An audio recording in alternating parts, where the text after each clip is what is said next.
Hey everybody, John and Lance from the bench on mornings on ESPN 97.5. Let's talk a little Texans football. The Chiefs said they're going to have 22% capacity for that first game, Lance, around 17,000 fans for the game. Jerry Jones says he's going to have fans in the stadium, while the Texans say they will not have any fans for sure in week 2, probably not for September.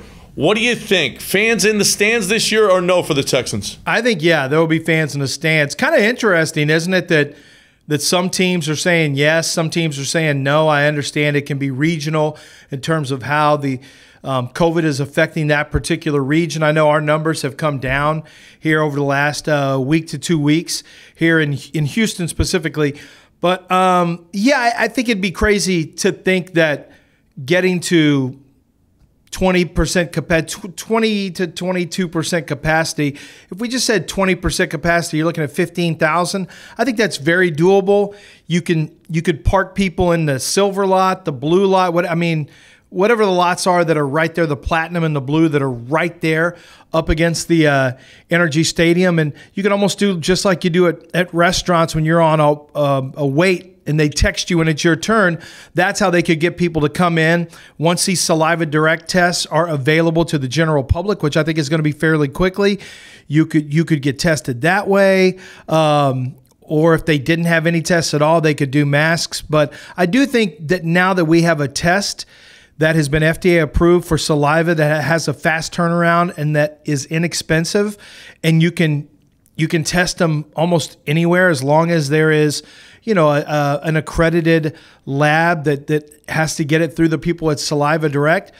I don't see why you wouldn't be testing your fans that came through the gates as well. Well, as long as it's immediate response, but right now it takes a couple of hours, even with Saliva Direct, so that doesn't work for fans.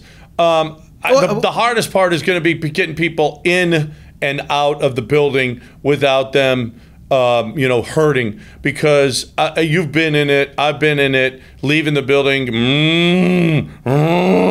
everybody, acting like they're cattle, because it actually is, and you're almost being carried by people out, and that just can't happen right now. Well, so that's why I always leave I'm middle of the fourth quarter guy anyway. COVID, no COVID, I'm good. I'm going to be fine because I'm an early exit guy. You're a Dodger fan. But let me ask you this. Well, let me ask you this. People get there 4 hours in advance because they tailgate. Why don't you just get there to tailgate 3 hours in advance, get a test? Your results in an hour to 2 hours at most. In many cases, we're talking about an hour, especially if they're doing the pool sampling that they've talked about. You could be out much, much quicker than that. So, Texans fans have been doing this since 2002, getting to games way, way earlier for tailgating. Why would you not be able to tailgate? You have more room than ever before now. Right, but not everybody tailgates. Some people get there right before. If you're going to say you can't come to the game unless you come 3 hours early so that you can be tested, then okay, I got that. And then you know what? Then you don't even need masks. If everybody there tests negative and everybody that goes in tests negative, then that'll be safe. And actually, you can get in and out without social distancing and all that, because everybody there that is going to be in there is going to be COVID free. But that's asking a lot. That's now. You're asking people, by the time they get out of there, that's a 9-hour day. Not everybody does that, like you say, because by the time you get there 3 hours before the 3-hour game, and then, well, maybe not a 9-hour game, but it takes a while to get out of those parking lots. We'll see if people are want to do that. Would you go? Would you go if you had to go 3 hours early, take a test, and then go to the game? Well, how about you get tested before the day before the game? What if you got tested the day before the game and you had to bring your result to the game with you? And maybe there's ways that you could streamline it.